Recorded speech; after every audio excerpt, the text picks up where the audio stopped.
Hi everyone, my name is Dan Hang Tang. I'm from the Augmented Perception Group of Google Daydream. On behalf of all the authors, I present deep implicit volume compression, motivated by the problem of compressing live performance capture.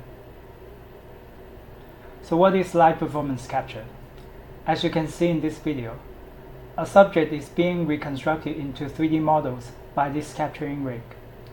The geometry and texture are then compressed and streamed over Wi-Fi to this laptop. This requires a 3D compression rate that is friendly to consumer network, which means similar to traditional 2D video compression. There are a few existing solutions. Coley et al. Has state-of-the-art compression rate, but is very slow, therefore not suitable for real-time applications. Google Draco preserves the connectivity losslessly, so the compression rate is low unless the meshes are decimated beforehand. These two are mesh compression algorithms. In contrast, our previous work from 2018 is volumetric compression with state-of-the-art efficiency and quality. It was the only method at the time that can be run in real time and have satisfying results. The demo video you saw in the previous slide was actually generated with this method. It sounds perfect, but what are the issues? So let's take a closer look at this method.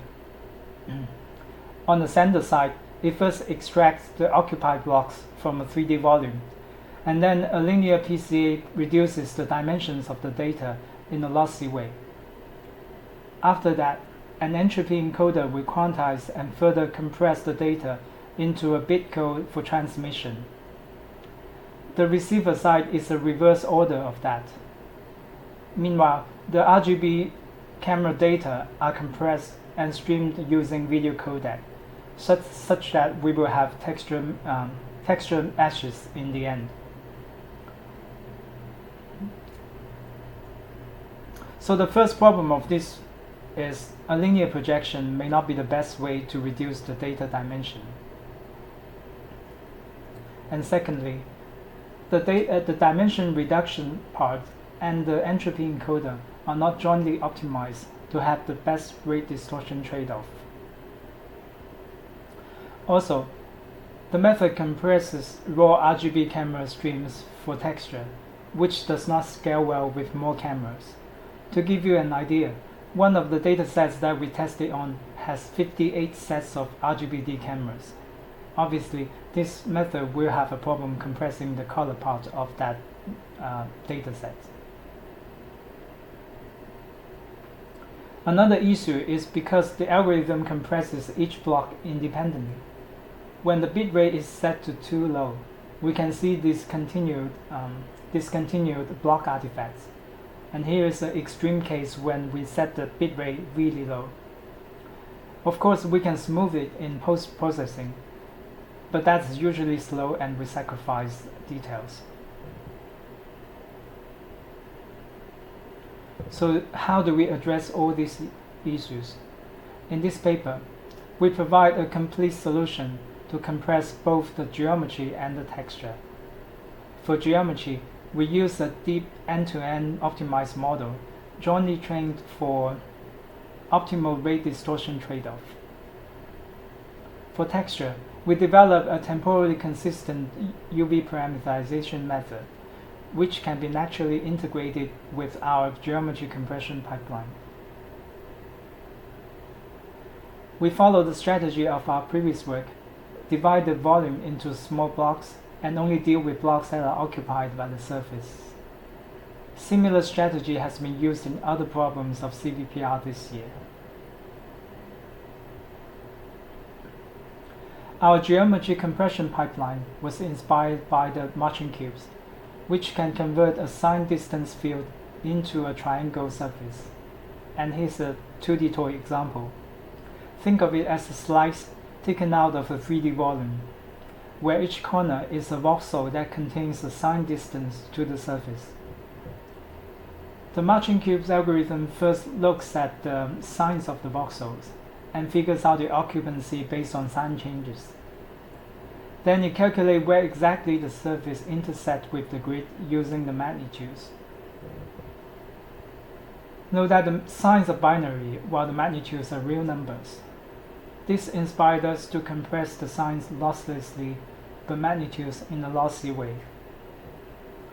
This is because signs are binary data and have a lot of spatial structure. Leveraging the spatial distribution can already give us a very good compression rate for the signs. More importantly, given the ground truth signs, we have the topology of the surface. The marching cubes then becomes differentiable, which makes it possible to train with a neural network.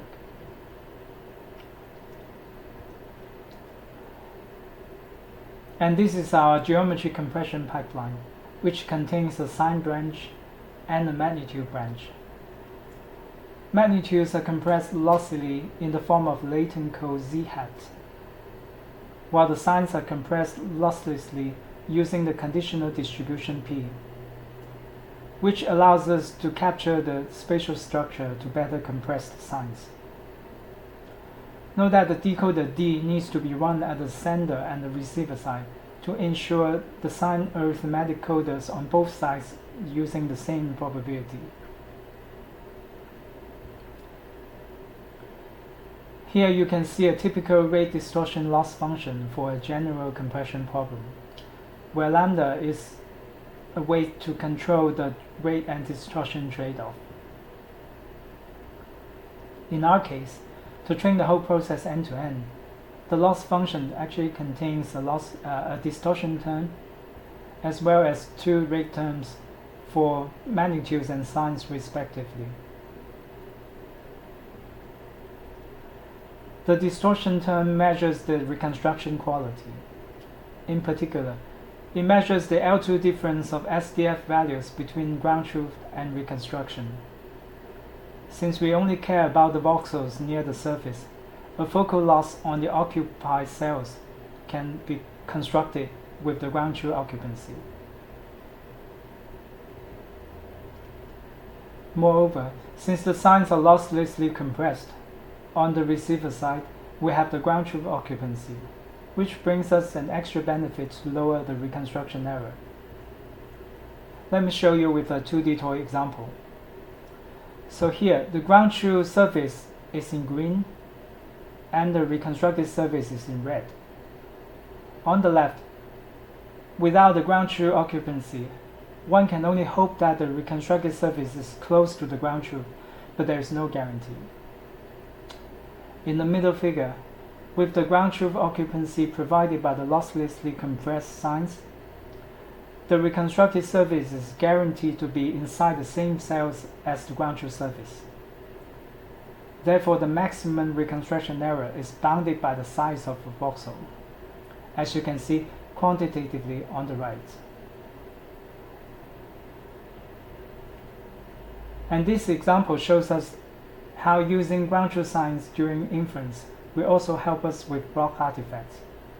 As you can see, there are two neighboring blocks being compressed independently. The reconstructed surface in red disconnect with each other, and this is the source of the block artifacts. When we have the ground truth occupancy, because the reconstructed surface are confined in the ground truth cells, so even when we really push for a low bit rate, the block artifacts will not be very serious.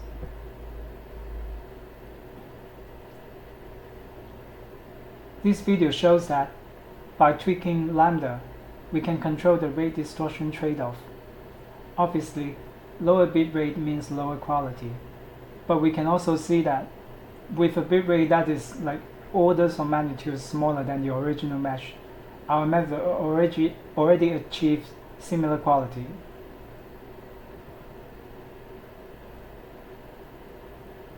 This video shows us the comparison with Draco and our previous work, given similar rate budgets.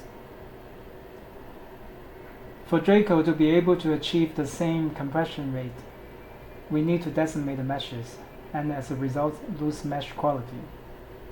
Our previous work suffers from block artifacts. while this work can achieve similar quality to ground truth.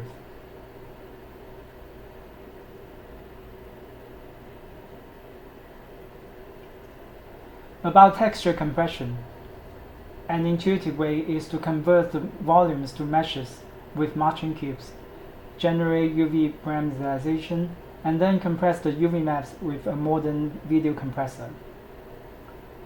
However, as you can see in this video, with a traditional method like UV Atlas, there is no temporal consistency in the texture maps, which is obviously not friendly for typical video encoders. Unless, of course, we apply tracking to ensure the same mesh topology from frame to frame, but this is very expensive and not suitable for real-time applications.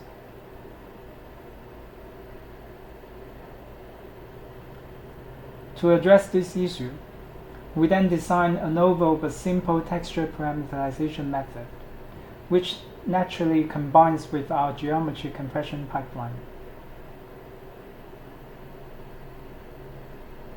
Since the volumes has already been divided into small blocks, we can also divide the UV space into small patches and generate local UV parameterization for each block in parallel. More importantly, if we order the 3D blocks using a 3D Morton code and the 2D patches using a 2D Morton code, we can simply associate them with the order. Because the 3D blocks move in space in a temporal consistent way, as a result, the generated UV maps are encouraged to be temporally consistent without the need of tracking.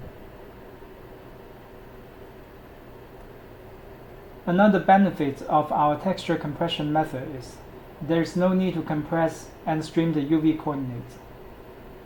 Because when we generate the UV mappings on the sender side, instead of using raw meshes, we use the decompressed meshes, which already accounts for compression error.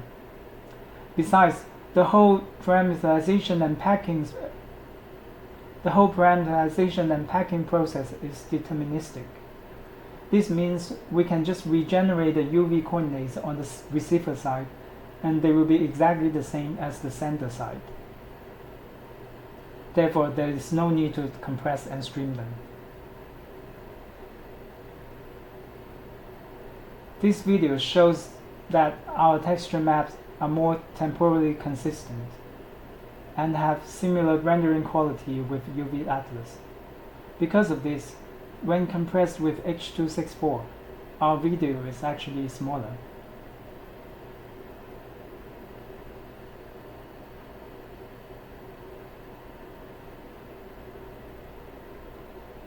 In this video, we render the decompressed geometry and texture back to the same camera view of the capturing rig. You can see that the loss is minimal. Visually, the rendering is very similar to the captured RGB images.